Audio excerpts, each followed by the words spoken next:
What is hashtag Own Voices and how do you use it? My name is Gina. I'm an author, editor, publishing professional. I help you make your writing better. The Own Voices hashtag came around something like 10 to 12 years ago on Twitter in response to agents and editors looking specifically for more authenticity in the stories that were being submitted to them. This was a concise way in Twitter pitch contests in particular for authors to say that they identified with a specific piece of the experience that they were writing about in the story.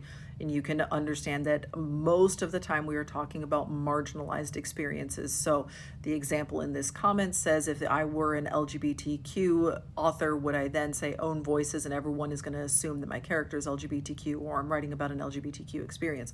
That is exactly the way that it was used, that it was somebody's coming forward and saying, I am writing about this marginalized experience and I am saying that I claim a part of that identity, so therefore I am writing it from a place of authenticity. As people started to push for this tag to be used, you can see why there was pushback against it immediately as well, because there were a lot of people who felt like this tag was forcing or pushing them to disclose things that they may or may not have wanted to disclose publicly. And it's not always necessarily about sexual orientation. Maybe you don't want to talk about your disability or the abuse that you suffered as a child or the binge eating disorder that you have overcome. Maybe you don't want to talk about those things publicly, and by putting an Own Voices hashtag on it, now this is going to be asked in all of your marketing materials and every time you do an interview with somebody. Like, do you really want that to be the central focus of your work? Maybe not. Because even if you are writing that one specific aspect from a place of authenticity, and even if you are writing multiple identities from a place of authenticity, it does not necessarily mean that you want your work to be identified by that marginalization only,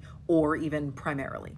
I do think that this tag is worth educating people about, and I do occasionally bring it up when I am working on pitch packages and pitch materials with clients, because not everybody knows about it. Not everybody was chronically online in 2012 or whenever it was that this came to be, and so not everybody is aware of the history behind it and how it can be used. If you, as the author, feel comfortable disclosing part of this identity and part of your identity and using the Own Voices tag, you can do so in the query letter. It is still a very concise way to convey the authenticity that you are bringing to that project or to that character. You should not ever feel obligated to do so. You do not have to disclose any piece of your identity. You remember, like, querying, you are still sending business letters to strangers.